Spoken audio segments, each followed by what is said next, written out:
theaters in the villages with traditional folk performers, one day I had a visitor from Stanford University's theater school, Dr. Jisha Menon. She stayed with us in a Kashmiri village for a few days and watched many folk theater performances.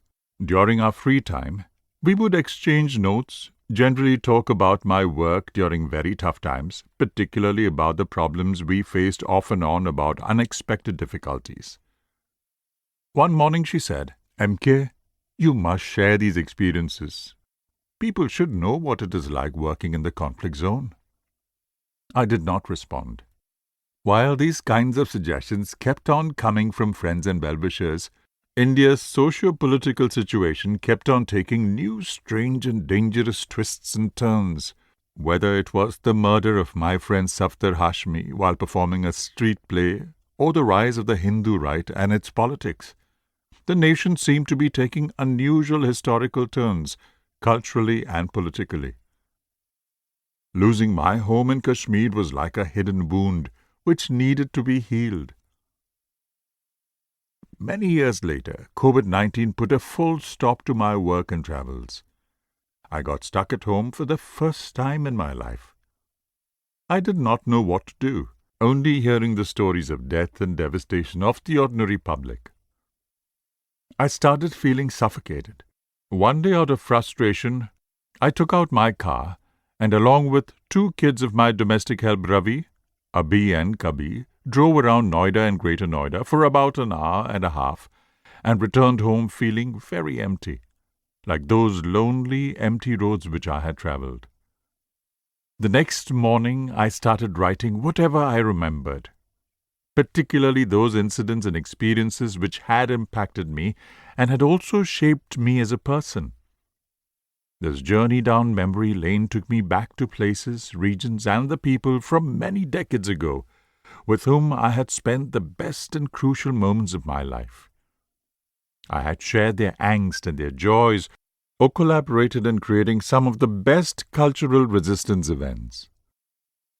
I want to thank my late parents, Babuji and Babi, who in their mundane simplicity instilled in me values of compassion and care from my early age, which I have been trying to preserve and practice. The only regret is whenever I remember them, I feel very sad for them for becoming homeless in their old age. It is like a dark and permanent mark left in my psyche. My respects to my teachers from my school days, particularly to late Dina Nath Nadeem, the iconic poet, for inculcating in me the values of Kashmiri culture and its legacy. My gratitude to the late Ibrahim Al-Qazi, the director at the National School of Drama. While trying to make me a professional theatre person, he gave me a talisman which I hold very essential in whatever I do. His words that I always remember when he said to me, "You know, Raina, in our country, if you want to achieve anything, remember to lead yourself from the front and don't wait for someone else to lead you." I want to thank my friends and mentors in Kashmir who joined me in those days of death-like silences, who supported and helped me when I stepped into the valley to see if I could be one of the catalysts for reclaiming those shared cultural spaces which were almost buried under the boots of militancy. Grateful thanks for their guidance goes to Salim Beg, Nigat Shafi Pandit, Naeem Akhtar, Naseem Shafai, Rahman Rahi, Amin Kamil, and many more. My heartfelt thanks to Manzoor Ahmad Mir, Hakim Javed, Arshad Mustaq, who joined hands with me from the very beginning of my work in the valley.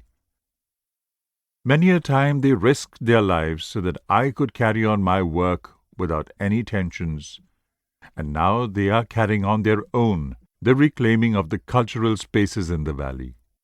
Before I forget, could not have been complete without the support of the Ustads of the Band Pater community of Akingam, the guidance and teaching lessons I received from the late Ali Muhammad Bhagat, Ghulam Rasool Bhagat, late Ghulam Ahmad Bhagat, Ghulam Mohad Bhagat, Ghulam Rasool Bhagat Jr., and Gul Muhammad Bhagat.